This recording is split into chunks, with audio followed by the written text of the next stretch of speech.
Some truths hide until someone dares to see them. This is VeilX TV. Disclaimer. This content contains fictional, speculative, and AI-generated elements intended only for entertainment. VeilX TV does not claim any information shown as factual. They say the world's oldest temple is just a pile of carved stones on a hill in Turkey. A tourist attraction, a historic site. A mystery, yes, but harmless. But that's the lie. Before Göbekli Tepe was unearthed, before archaeologists put their hands on the stones, before modern man even had a word for it, there was something else buried there. Something that wasn't supposed to wake up. This is not the story you were taught in school. This is the story whispered by the excavation workers late at night. The story erased from official reports, and the story every documentary refuses to air. This is Göbekli Tepe's star engine. In 1997, 2 years after the first official excavation began, a German archaeologist named Helmut Krauss reportedly disappeared. Publicly, his name doesn't even exist. Privately, he left behind one notebook. No photos, no papers, just a battered notebook found inside a locked metal case, buried 6 meters deeper than any stone pillar. The notebook wasn't ruined by soil or water. It was almost preserved, like someone knew it would be found in the future. Inside, Helmut wrote only 3 sentences.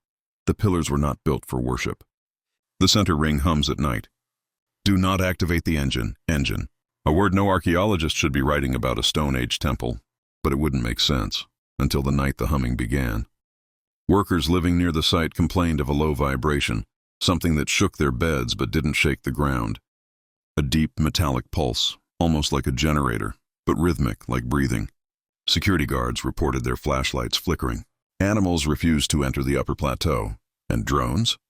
They all dropped from the sky when flown over the central ring. Every official blamed equipment malfunction. But one worker, Mustafa, recorded the sound on a cheap digital device. When you slow down that recording, the hum forms a perfect harmonic frequency, one that matches ancient Sumerian star charts. The pillars aren't arranged randomly. They're aligned to Deneb, the brightest star of the Cygnus constellation. But Helmut Krauss had written something even stranger in his notes. Deneb is not the origin, it is the destination. When excavators dug deeper beneath Pillar 18, they found something the public has never been told.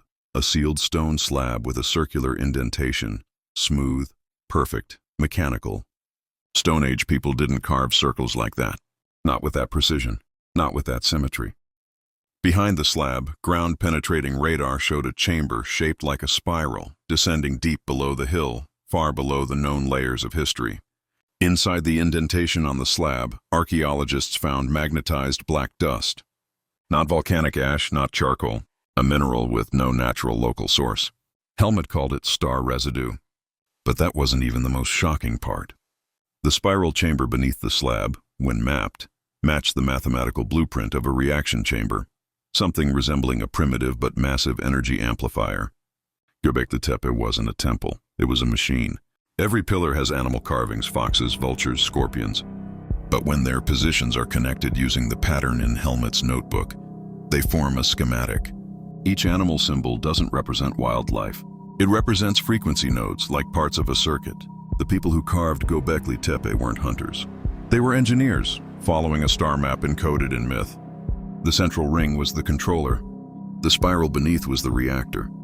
And the carved animals were switches, each assigned a cosmic frequency. When activated in sequence, Helmut believed the entire structure would attune the Earth's magnetic field to an external point in the galaxy. External point, Deneb. The final entry in Helmut's notebook is written in a shaking hand. It answered me.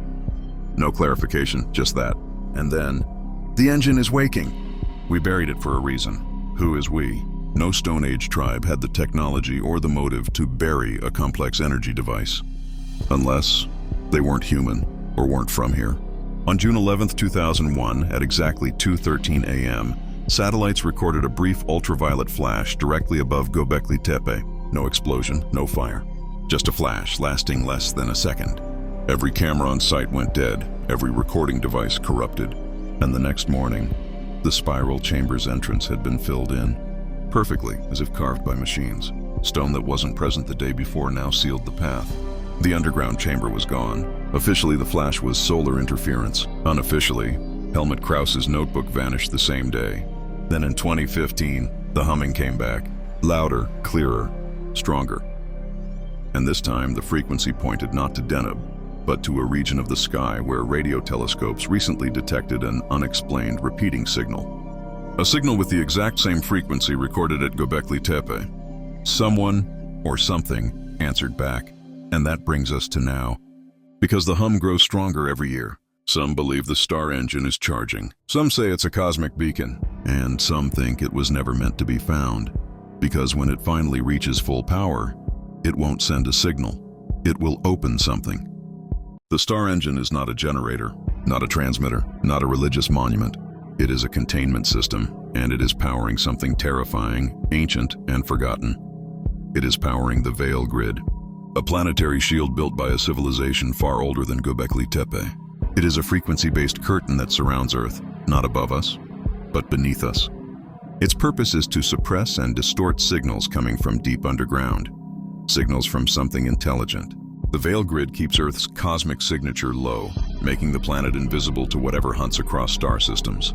The ancient engineers knew, if the Veil Grid collapses, the sky will see us again. It is powering a massive one. Below Göbekli Tepe lies a structure so old its stone has fused into crystalline formations. We call it a cavern. It is not a cavern, it is a vault. The star engine powers the vault's restraints, vibrational locks that keep an entity or species dormant. The ancient engineers called whatever lives beneath, those who walk in the dark water.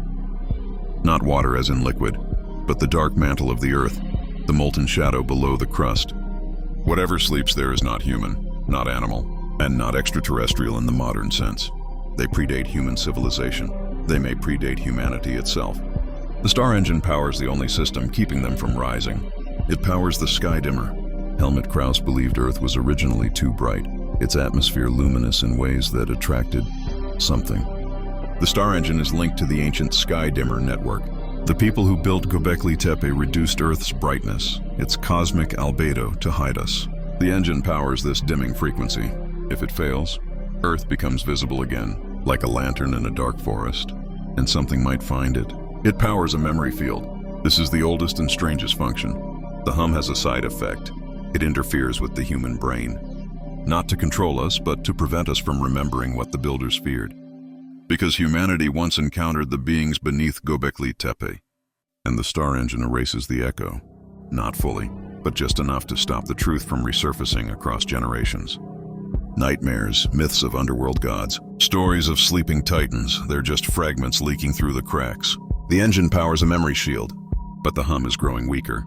That's why more people are dreaming of ancient cities, star maps, underground lights. The truth is coming back. It powers the seal itself. The star engine is a part of a larger global grid. Göbekli Tepe is the control node. Other nodes include Lake Baikal's vibration pits, the Dead Sea's descending beams, Antarctica's echo chambers, and the Azores' submerged ruins. Each site suppresses a different door. If one door opens, the others weaken. Göbekli Tepe is the master lock. The star engine is its power source, and right now, that power source is running out.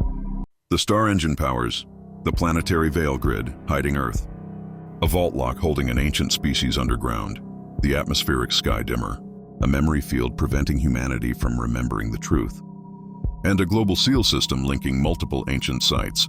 When the engine fails, something beneath Göbekli Tepe wakes up. The sky sees Earth again, and the memory comes flooding back. Scientists studying the hum believed it was weakening because of erosion, time, and seismic stress. But Helmut Krauss discovered something different. The engine wasn't decaying, it was being drained.